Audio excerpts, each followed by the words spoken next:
Good morning, children. We are doing this chapter on how plants get food. There are some green plants which make their own food, and the non-green plants they get their food from dead and decaying plants or from other plants.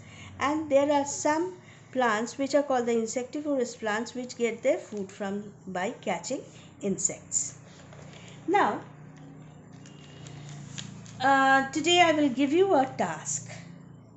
Since you are at home under the lockdown due to the most infectious disease COVID-19, I believe you have heard that we should take healthy diet to grow the immunization power and be healthy. So what you can do is you can find out what food you are eating, and you can also go to the kitchen with your mother and see how she is preparing the food and help her in her work. Now, doing so, you will not only learn many new things, your parents will also be very happy with your efforts. Now, this is not enough. What you have to do is you will note down all that you have done and observed from time to time so that when the school reopens, we can discuss on it and find out each of your achievements. Now let us come back to what we were studying. Flow of energy in the living world. Now, the main source of energy for us is the sun. This sun supplies energy which we get all plants and animals. Now, how we get it? Let us see.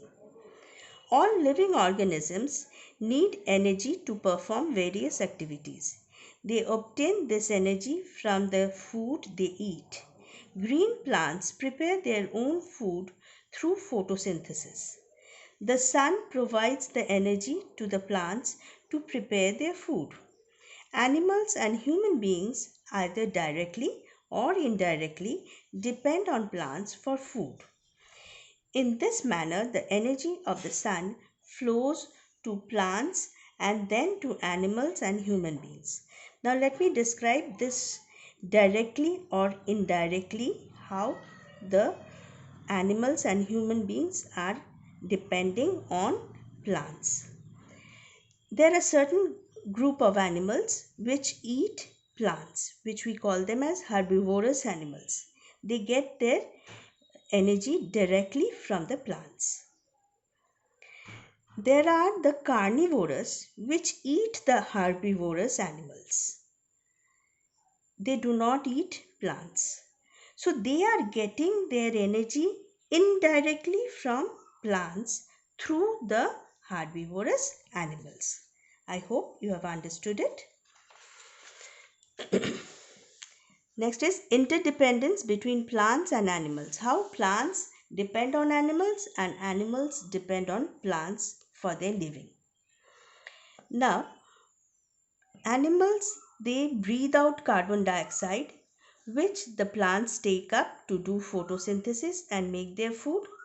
While photosynthesis they give out oxygen which the plants need to breathe, and animals too. Plants and animals depend on each other for food and shelter. Plants provide food to animals. They also give out oxygen. Animals use this oxygen to breathe. Animals breathe out carbon dioxide and plants use for photosynthesis. Plants also need animals for many other things such as pollination and seed dispersal. Animals such as birds use plants to make their homes. Thus, plants and animals are strongly interdependent on each other for their survival. What does interdependent means? When one depends on the other. Balance in nature. There is an optimum balance in nature between the number of plants and animals. We know that plants and animals are interdependent on each other for survival. So, if the number of plants suddenly increases, the carbon dioxide breathed out by animals will not be sufficient for the plants to make food. Got it? If plants increase, carbon dioxide will become less and so it will be insufficient. Similarly, if the number of animals suddenly increases, plants may not be able to provide sufficient amount of food and oxygen to all the animals, vice versa. Hence, a sudden increase or decrease in the number of plants or animals can create a threat to the survival of either of them. This would disturb the balance in nature.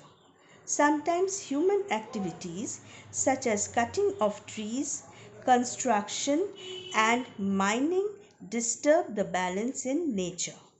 Thus, human beings can have to be very cautious about their impact on the environment. We must protect plants and animals.